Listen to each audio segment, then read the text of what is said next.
Shaoli রবিকে phone করে বলে কাল চামড়াহাটিতে ঝুলন আছে, আমাদের সবাইকে যেতে হবে। ভাই আমাদের কথাটা একবারও ভাবলো না।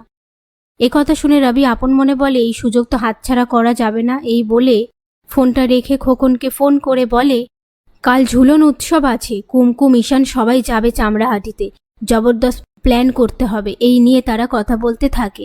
রাত্রিবেলায় ঈশান কুমকুমকে বলে কাল কতদিন পরে আন্টির সাথে তোমার দেখা হবে, কত গল্প করবে তোমরা। তখন কুমকুম আপন মনে বলে ওই কুটনি বুড়িটাকে তো সাথে করে নিয়ে যাচ্ছি, ও যদি যায় নজরটা তো ওর দিকেই থাকবে। আমি কি মায়ের সাথে ঠিকভাবে তেমন কথা বলতে পারবো? তারপর ঈশান বলে মিষ্টি নিয়ে যেতে হবে, আর আন্টির কি পছন্দ বলো, আমি নিয়ে যাব।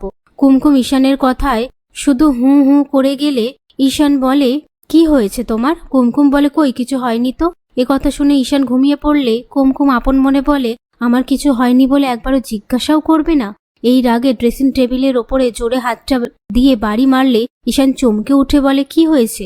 কুমকুম তখন বালিশের ওপরে রাগ দেখায় আর বালিশটাকে মারতে থাকে।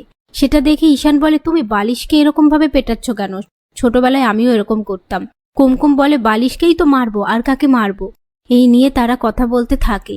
ঈশান আবারও ঘুমিয়ে পড়লে কুমকুম অন্ধকারে গিয়ে নিজের রাগ দেখালে ঈশান হঠাৎ করে চোখটা খুলে কুমকুমকে দেখে ভয় পেয়ে বলে এরকম ভূতের মতন করছো কেন?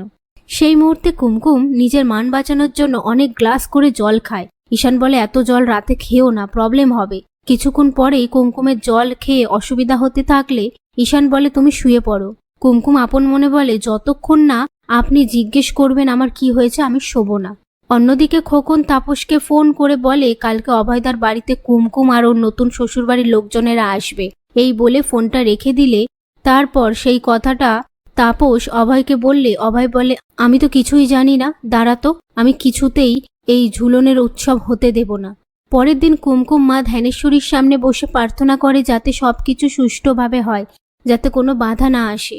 অন্যদিকে অভয় ঝুলন উৎসব হতে দেবে না বলে যেখানে মালতী টাকা রেখেছিল সেই টাকাগুলো নিয়ে নেয় আর সবজি বাজার করা সমস্ত জিনিস পুড়িয়ে দেয়। ওদিকে কুমকুম ঠাকুরের সামনে বলে কোনো বাধা আসলে আমি যেন সামলে নিতে পারি, তুমি দেখো।